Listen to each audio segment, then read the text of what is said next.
Not so long ago, I came across the trending animation series, The Amazing Digital Circus. Having been a fan of some YouTube animated series like Has Been Hotel and Hell of a Boss from Viv's Pop, I was instantly hooked. With its dark humor and psychological thriller theme, it's always refreshing to see an animated series that's able to successfully embody these genres in a playful way. So naturally, after seeing the pilot episode, there were a few things that I was itching to discuss. One of which is about the characters in the show. So let's start with that. The pilot episode introduced quite a handful of characters, such as Kane, Bubble, Gango, Zubo, Kinger, Ragatha, Jax, Kaufmo, rest in peace, and finally Pomni. The human characters all have distinct personalities, and as an overanalyzing girly, I think this is more than just a trope on creating variety. You see, I believe they designed these characters to portray how different people cope with the ever so infamous existential dread. Gango, desperately trying to keep a happy demeanor with her comedy mask to hide her misery. Zubo, resorting to indifference to avoid spiraling into deep. Kinger, well, he still hasn't abstracted, right? So I guess as cowardly as he looks, it just goes to show that he resorts into his inner strength to keep on going, even though he's visibly scared about everything. Oh, and also his fixation on finding an insect collection. Ragatha, being a good moral character, even with their predicament, still strives to see the bright side of everything. She always tries to make sure that everyone's time at the circus is pleasant.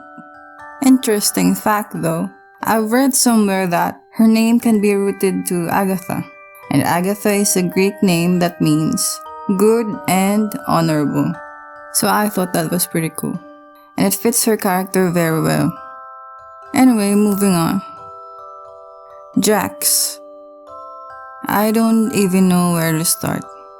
Some people just see him as a complete butthole, but I've also read about people that believe deep down inside he actually cares about the others, but doesn't really want it to show.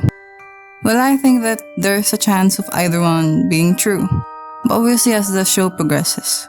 In my opinion though, I believe that he uses mischievous acts to hide the actual frustrations on their situation, and to trick himself into believing that it isn't really a big deal.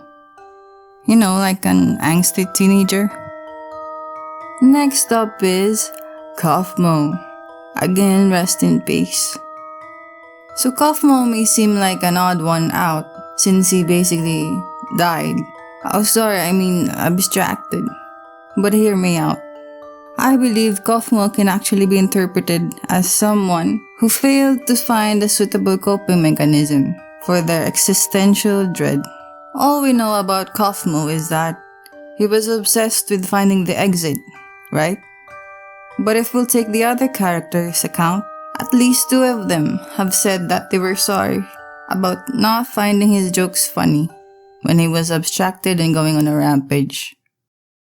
So what does this mean?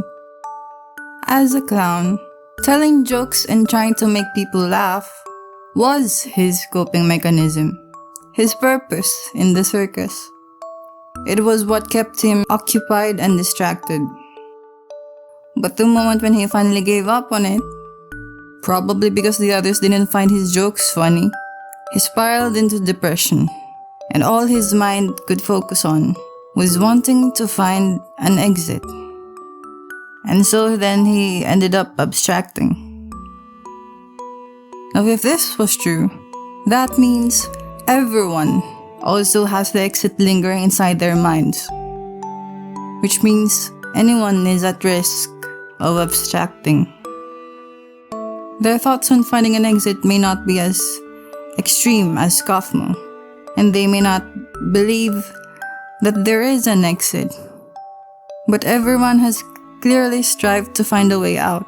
And I quote, "Just keep grabbing at it, that worked for all of us," said Jax. So even though they seem to have accepted their fate of being stuck inside the circus and have managed to keep themselves distracted enough, I'm pretty sure deep inside, everyone still hopes to find an exit. And whenever one of the characters fails to distract themselves enough, they lose their mind, succumb to the existential dread, and then abstract. Now, the last character we'll be talking about, but definitely not the least, Pomni. Pomni, in contrast with the other characters who have been in the circus for a long time, can be interpreted as someone who's just starting their existential crisis journey. She's still yet to find a way to manage the new environment she's in. The other characters, having been in her place before, tried to calm her down. Except for Jax, of course, when he ruthlessly dropped the bomb on her that they're stuck in the circus forever.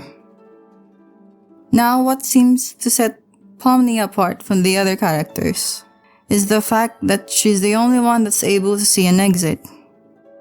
None of the other characters believed her, so it's either A, the other characters, for some reason, aren't capable of seeing the exit, or B, they've been gaslighted by Kane. Just like how he tried to tell Pomni that it's just a digital hallucination. Now we still don't know much since only a pilot episode is out, but hopefully in the coming episodes, we'll have more info to piece together Kane's true intentions. Now that we've discussed each character's personalities, what kind of message do you think it's trying to convey? I personally think it's a good representation of existentialism. Existentialism is the philosophical belief that we individuals are the ones responsible for creating our own sense of purpose and meaning in our own lives. You're born a blank slate, which gives you free will and absolute freedom on what you want to pursue. Though with freedom comes the heavy burden of figuring out how you'd want to shape your life, since it'll be our own responsibility to make our own choices. And that results in overwhelming anxiety and questioning, which then leads to what we know as an existential crisis. In order to combat this type of feeling, we should strive to find something to put our energy into, even if it's something as simple as a quest on finding an insect collection. It doesn't matter what it is, as long as it's keeping you sane and alive. Or in the case of being in the digital circus, it keeps you from abstracting. I can't wait for future episodes to see how the world of the digital circus unfolds. They portrayed existentialism in a way that's entertaining and funny, and I think that's what makes the Amazing Digital Circus a great place for exploring this belief. Or it's just some funny circus show and we're just overanalyzing everything.